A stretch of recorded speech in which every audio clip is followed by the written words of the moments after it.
Ada satu orang di antara kita mungkin tahajudnya 10 rakaat setiap malam, duhanya 12 rakaat setiap pagi, baca Qur'annya one day one juz, satu hari satu juz, malamnya one night one juz, satu malam satu juz.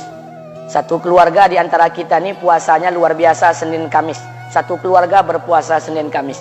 Tak cukup puasa Senin Kamis, dia puasa Nabi Daud. Sehari puasa, sehari tidak, sehari puasa, sehari tidak. Tak cukup dia puasa Nabi Daud, dia puasa-puasa sunnah lainnya. Istrinya nutup aurat dengan sempurna, pakai nikob, pakai cadar, pakai purda, pakai manset, pakai kos kaki. Suaminya 5 waktu ke masjid tak tertinggal takbiratul ula. Anak-anaknya di pondok pesantren hafiz dan hafizah. Tiap pagi berinfak, tak pernah menggunjing orang. Quran terjaga, aurat terjaga, tahajud terjaga, 5 waktu terjaga, duha terjaga, Quran terjaga, puasa terjaga. Sempurna satu keluarga nih, amalnya. Tapi sudah 8 tahun dia tak tengok ayah ibunya. Sudah bertahun-tahun dia tak nyapa kedua orang tuanya.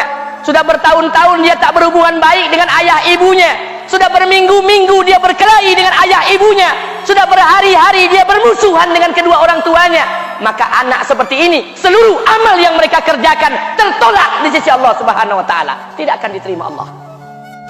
Sebaliknya, kalau ada di antara kita hari ini yang pandai melayani ayah ibunya, tidak ada uang, ayah ibu dia kasih uang. Tak ada rumah, ayah ibu dia buatkan rumah. Sakit ayah ibu dia bawa ke rumah sakit. Dirawat ayah ibunya dia jaga. Kotoran ayah ibunya dia bersihkan pakai tangannya sendiri. Ada di antara kita hari ini yang membersihkan kotoran ayah ibunya lebih dia nikmati daripada makanan yang ia sukai. Begitu luar biasanya dia melayani ayah ibunya. Tapi dia tinggalkan sholat, dia injak-injak perintah Allah, dia tinggalkan perintah Allah dengan mutlak. Maka kebaikan satu orang anak ini kepada ayah ibunya seluruhnya tidak diterima Allah Subhanahu wa taala. Atau jangan-jangan inilah yang menjadi penyebab amal kita tak diterima Allah. Atau jangan-jangan inilah yang menjadi penyebab amal kita tertolak di sisi Allah. Kita sholat juga, kita sujud juga, kita puasa juga, kita ngaji juga, kita dengarkan ceramah juga. Maka oleh karena itu, Pak, Bu, ayah kita tuh tinggal di kampung, ayah ibu tinggal di kampung sana. Terkadang ayah ibu kita tak sekolah, SD, SMP, SMA tak tamat. Dia sekolahkan kita SD, SMP, SMA, S1, S2, S3 dengan harapan hidup kita lebih baik daripada keadaan dia sekarang. Tapi apa yang membuat kita jarang untuk menjenguk mereka? Saya ingin sampaikan buat kita bersama. Ayah ibu kita tak tahu kita ni eselon 1, eselon 2, Pak. Ayah ibu kita tak tahu pangkat PNS kita 3A, 3B, 3C, 3D, 4A, 4B, 4C, 4D. Ayah ibu kita tak tahu kita ni public figure. Ayah ibu kita tak tahu dan tak mau tahu. Yang dia tahu kita ni anaknya. Ayah ibu kita tak tahu kita punya sawit berapa. Ayah ibu kita tak butuh mobil kita. Dia tak butuh rumah kita. Tapi yang dia butuhkan kita. Apa yang membuat kita jarang untuk menjenguk mereka? Tahun 2016 di Masjid Damai Langgeng, saya diundang ceramah di sana. Habis pulang ceramah, saya baca WA SMS. Ada seorang ustadz Pekanbaru kirimkan WA dengan saya. Saya baca 2 kali, air mata saya menetes. Kenapa? Karena WA itu berisi cerita satu orang ibu sedang menelpon anaknya. Ibunya nelpon anaknya. Assalamualaikum nak. Waalaikumsalam, kata anaknya. Kata ibunya, nak, sudah 1 bulan kau tak tengok ibu. Apa yang membuat engkau berhalangan, nak? Apakah kau sibuk dengan pekerjaanmu? Minggu yang kedua ibunya telepon lagi. Assalamualaikum nak, kata anaknya. Waalaikumsalam. Kata ibunya, nak, ibu dapat kabar apa engkau baru beli mobil baru. Apa betul nak? Kata anaknya, betul bu. Kata ibunya, alhamdulillah nak, ibu bangga kau pandai menyenangkan hati anak istrimu. Minggu yang ketiga ibunya telepon lagi. Assalamualaikum nak, kata anaknya. Waalaikumsalam. Kata ibunya, nak, ibu dapat kabar bahwa engkau baru beli rumah baru. Apa betul nak? Kata anaknya, betul bu. Kata ibunya, alhamdulillah nak, ibu senang kau bertanggung jawab dengan anak istrimu. Minggu yang keempat ibunya telepon lagi. Assalamualaikum nak. Waalaikumsalam. Kata ibunya, nak, tadi ibu pergi ke pasar, ibu jumpa temanmu di pasar. Kata temanmu di pasar, temanmu banyak bercerita tentang kamu. Kata temanmu tadi kamu baru beli anak anjing seharga 40 juta dari negeri Belanda. Apa betul nak? Kata anaknya, betul. Kata ibunya, nak, dengarkan pesan ibu untuk terakhir kalinya. Apa pesan ibunya? Wahai anakku, engkau pelihara 1 ekor anjing. Kau siapkan harga anjing 40 juta. Kau siapkan rumah untuk anjingmu depan rumahmu. Kau jaga anjingmu pagi, siang, dan sore. Kau mandikan anjingmu pagi, siang, dan sore. Kau kasih makan anjingmu pagi, siang, dan sore. Demi Allah nak, dengarkan pesan ibu untuk terakhir kalinya. Apa kata ibunya?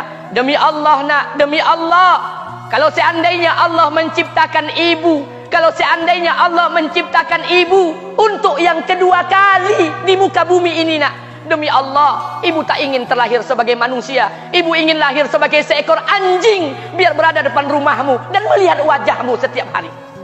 Ibu kita tak butuh harta kita, Pak. Dia tak butuh uang kita, dia butuh kita. Apa yang membuat kita jarang untuk menjenguk mereka? Pantas hidup kita tidak berkah, pantas rumah tangga kita tidak sakinah, karena hubungan dengan ayah ibu kita rusak selama ini. Masih ada kesempatan, masih yang jauh telepon, yang dekat kunjungi mereka. Demi Allah, kita butuh keberkahan doa mereka. Yang sudah meninggal, ziarahi kuburnya dan doakan mereka. Imam As-Syafi'i berkata, apa kata Imam As-Syafi'i? Manusia zalim, manusia bodoh, kalian tak tahu apabila ayah dan ibu kalian mengangkat tangan di malam hari, dia berdoa kepada Allah untuk anaknya. Doanya cuma sekali, malamnya cuma sekali, hanya sekali saja doanya. Apa kata Imam Syafi'i? Sekali doa ayah dan ibu kalian sudah cukup bagi Allah untuk menjadikan kalian anaknya berkah dunia akhirat. Hari ini berapa banyak doa ayah dan ibu kita, tapi tidak ada keberkahan buat anak mereka. Kenapa? Hati mereka tersakiti. Maka pulang, Pak, cari mak bapak kita.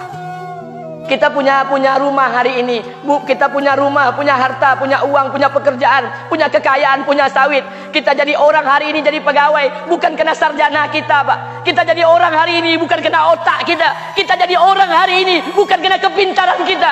Kita jadi orang hari ini jangan-jangan kena keberkahan doa ayah dan ibu kita yang tak pandai tulis baca di kampung sana. Cari mak bapak kita, Pak. Demi Allah, kita butuh keberkahan doa mereka. Apa guna di kehidupan dunia sementara Allah tidak ridho dengan kehidupan kita? Pantas amal kita tertolak di sisi Allah. Maka pulang ke rumah, cari mak dan bapak kita yang masih hidup, duduk bersama mereka. Kalau seandainya kita tak bisa membahagiakan mereka, jangan pernah menyusahkan mereka. Kalau seandainya kita tak bisa membuat mereka tertawa, jangan pernah membuat mereka menangis. Demi Allah, kita hanya punya satu ayah kandung, kita hanya punya satu ibu kandung. Tidak akan ada ayah kandung yang kedua, tidak akan ada ibu kandung yang kedua. Harta kita cuma satu, ayah kita cuma satu, ibu kita cuma satu. Tidak akan ada ayah kandung yang kedua, tidak akan ada ibu kandung yang kedua. Pangkat jabatan bisa dicari, harta bisa diraih, kesempatan membahagiakan ayah dan ibu kita hanya sekali di kehidupan dunia ini, Pak. Pulanglah. Ketika mereka memanggil, tinggalkan istri, tinggalkan pekerjaan, tinggalkan semua proyek kita. Demi Allah, datangi mereka. Kata Nabi, sesaat kalian duduk bersama ayah dan ibu kalian akan mendatangkan keberkahan. Kenapa kalian tidak duduk bersama mereka?